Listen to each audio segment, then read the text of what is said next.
was just a girl. We're like diamonds in the sky. Don't you worry, child. Yeah, yeah, except for me. Starships were meant to fly. Cause it's always a good time. Gonna die young.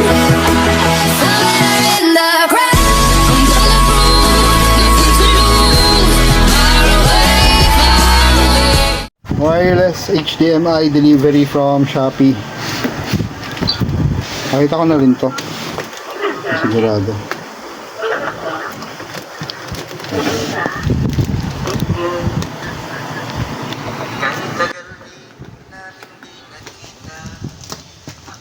So ayun na nga. At ito na nga yung unboxing ng Lemorel R15. Deliver ni Shopee. Ito ay gagamitin sa simbahan. So ito ay short review or share ko lang yung experience namin sa pagbili na itong product na to. Ito ay dadalhin namin sa Paris syempre, pero bago yan chinek ko muna dahil dito dineliver sa bahay. So inisa-isa ko yan mga nandyan. May unting mga dents dun sa box siguro sa pagkaka-deliver. Hindi masyado naingatan, pero so far so good. Lahat ay nakapack naman.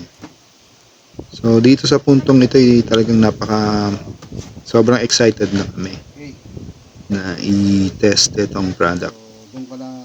Ito nga pala ay isang wireless HDMI transmitter and receiver. Para saan? Para kasi alam naman natin sa simbahan, di ba, kailangan walang masyadong mga clutter o kalat dun sa gitna. Kapag nagpa-project kami sa mga screens, ginagamitan pa namin ng mahabang HDMI. So kinailangan namin ito para hindi na mangyari yung mga ganon. So ayun na nga, dinala namin dun sa aming audio room sa Socom area para i-test. So yung una naming inopen dyan ay yung box ng pair, which is one transmitter and one receiver.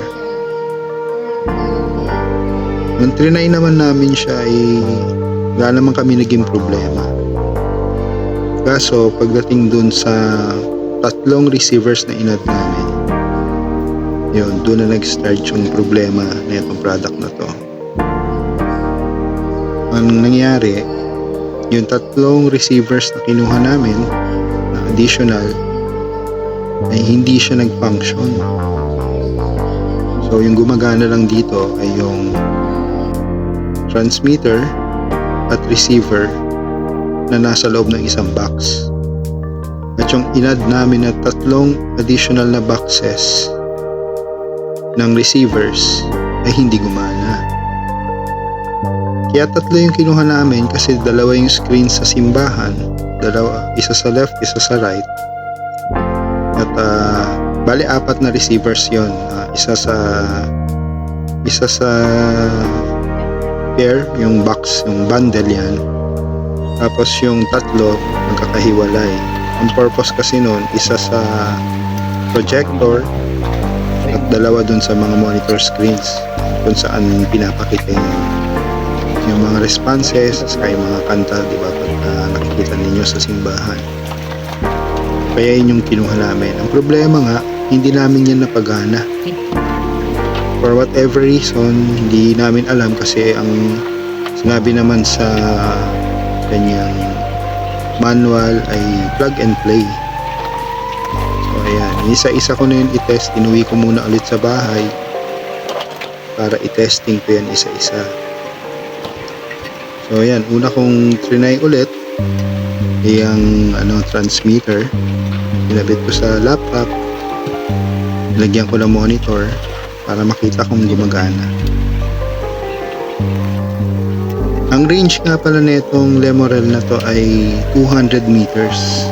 So nung nakita namin tong product na to, talagang excited kami, tuwa kami na meron ganitong klaseng product na hindi mo na kailangan ng mahabang kable para makapag-project ka. kailangan kasi ito pagka, lalo na pagka nagpo-project ka ng sa screens, lalo na pag may mga event gaya ng mahal na araw, which is yun yung time na crowded ang mga simbahan, ng mga church. So kailangan mo maglagay ng mga additional screens sa labas ng parish o sa labas ng simbahan para makita ng mga tao. So ayun na nga, trinay ko na isa-isa. Pagdating dun sa mga receiver, medyo kinabahan na ako dyan kasi nga feeling ko fake. Kasi pagtingin ko sa ilalim, wala siyang label. Hindi katulad nung nakabundle, meron label na nakalagay.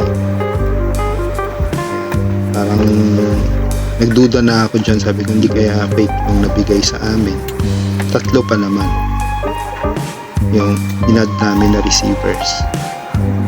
So yan, chinek ko, talagang walang lumalabas. For whatever reason, talagang hindi ko alam. Rinay ko na rin i-reset gaya nung nakikita sa manual, pero ewan ko, talagang wala ayaw. Kaya inisip ko nga baka mamaya inumulto lang ako. Ayun. Kasi rinay namin yan sa simbahan, ganun. Tapos inuwi ko, pag uwi ko ng bahay, ganun pa rin. Iniisip ko baka ayaw sa akin.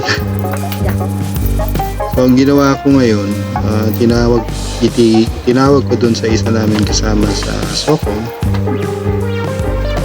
para i-consult sa kanya kung pwedeng may mali ba ako nagawa sa pag-setup ko or baka meron siyang ibang solution na maiisip o na magagawa para mapagana namin.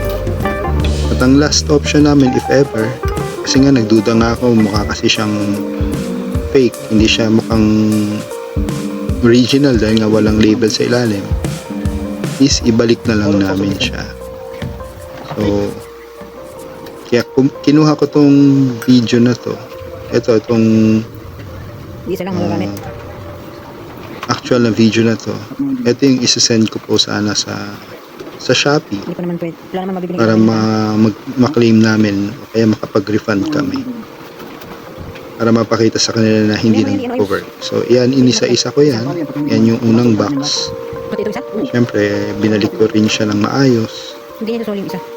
Ano yung isa? tapos inopen ko rin yung mga sunod na mga boxes. Ay, video mo na eh. Talagang akala ko nga yung isa lang ang may problem, pero yan, trinay ko pa rin lahat. Nagbabakasakali ako dyan na mapagana. Ayun, tinignan ko ulit yung ilalim, same pa rin, walang label. Tapos kinabit ko pa rin yung mga antena, yung usual na assembly niya na nasa manual. Kinabit ko naman na maayos, nilagay ko lahat, trinay ko ulit. Yung transmitter gumagana, kaya nagbo-blink sa baba. Pero pagdating sa receiver, hindi siya nagsisync.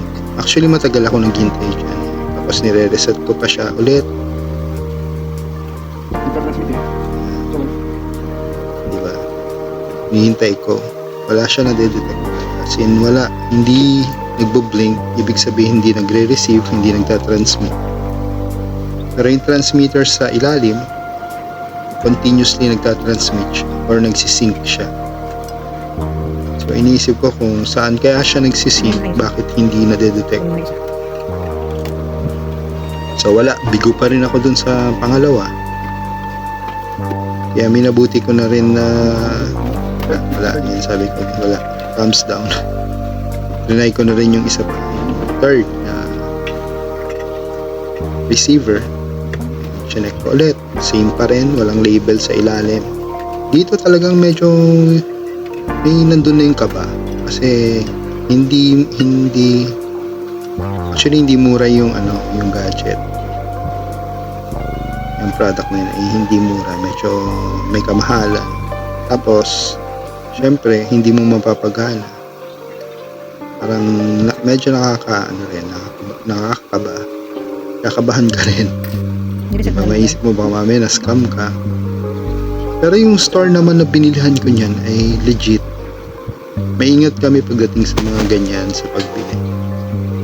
Kadalasan yan ang preferred namin yung maganda ang reviews.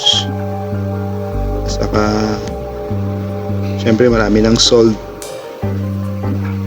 Tapos yun-check namin yung bawat review ng bawat product.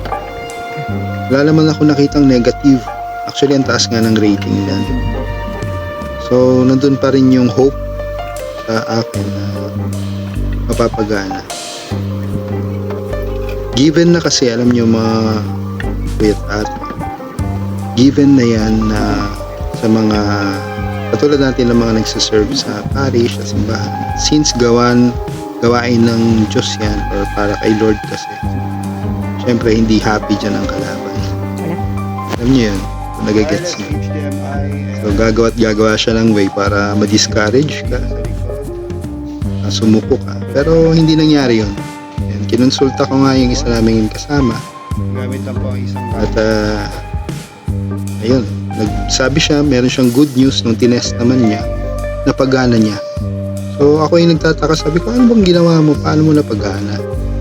Alam niyo, sabi niya, yung usual na ginawa ko, yun lang din yung ginawa niya. Diba? Nakakaloko. Pero 200 meters sa kanya, nag-sync ka agad. So hindi namin alam kung anong naging dahilan, bakit sa parish ayaw, sa bahay ayaw. Pero nung dinala naman niya sa kanila, ayan, gumana naman. Yun. So nakita natin, ayan yung function niya. Napakaganda pala na itong product na to. Highly recommended sa mga may mga yan, yung mga nasa simbahan, pwede kayong bumili niyan. Yung may mga may-ari ng mga resorts, alam niyo, o restaurants na gusto na medyo malaki yung area nyo, kung gusto nyo lahat ng screens nyo ay isa lang yung pinoproject. Malayo. Or halimbawa, meron kayong mga video okay bar and restaurant na gusto nyo isa lang yung pinoproject ng screen. Mara-recommend ko tong Next time. Lemorel. Hindi to sponsored pero syempre, Tama. nagustuhan namin yung product. So yan, sync na sync siya. Halos sabay na sabay lahat yung labas ng audio. Ang nakakatuwa dito, yung range niya. Yung range niya talaga yung talagang habol namin. Ayan o. Tignan nyo, abot hanggang sa labas. Napakalaki ng simbahan. Ayan, nilagay namin yung projector sa labas ng simbahan. Tapos doon kami nag-project. Tapos ay narinig nyo may kanta. Sabay na sabay yan. Sabay na sabay sa kung ano yung nagpa-flash. Kumbaga kung magkakaraoke ka, Sige lang. hindi ka mahuhuli sa Tiga mo. sa lyrics mo. Parang gano'n. Sync na sync yung tunog mo. So, para sa akin, highly recommended nga itong product na to. Lalo na din sa mga business owners na gusto nila ay yung resort nila, may karaoke at lahat ng mga screens pwede nilang, lahat ng mga area na gusto nila lagyan ng screen, lagyan nila ng ganito. Alright. Extender or wireless HDMI extender para makapag-project sa mga iba't ibang area without using cables. Yan na po yun. Di ba, napaka-convenient. Lemorel. So dito, tuwa na talaga kami. Satisfied na. Next quiz. Siyempre, nagpapasalamat kay Lord kasi at least habang maaga ay nakakapag-prepare na kami para pagdating nga naman ng Christmas, which is malapit na, magamit ng parokya. Siyempre, Pero walang 100 meters pa. mas maganda kung ready tayo lagi. Tignan ko isa kung gaano kalayo yung Bawas kalat, transmitter. R15 Lemorel, Ito yung receiver. wireless HDMI. Yung transmitter natin sobrang layo. Nandun pa sa kaloob-looban. Dun. Sa area na yan. Diyan transmitter natin. So, yun lang. Share ko sa ngayon sa aking vlog. Transmitter. So, Sana nagustuhan nyo at di pa yan yung pinakamalayo niya kasi 100 kung gusto nyo malaman kung saan nabili, kung ano yung link, ay pwede ko naman i-share sa inyo. synchronized ang So kung gusto nyo yung kapitbahay ninyo ay pareho ng pinapaload ninyo, yan, peramin nyo siya ng receiver. So yun lang, babush!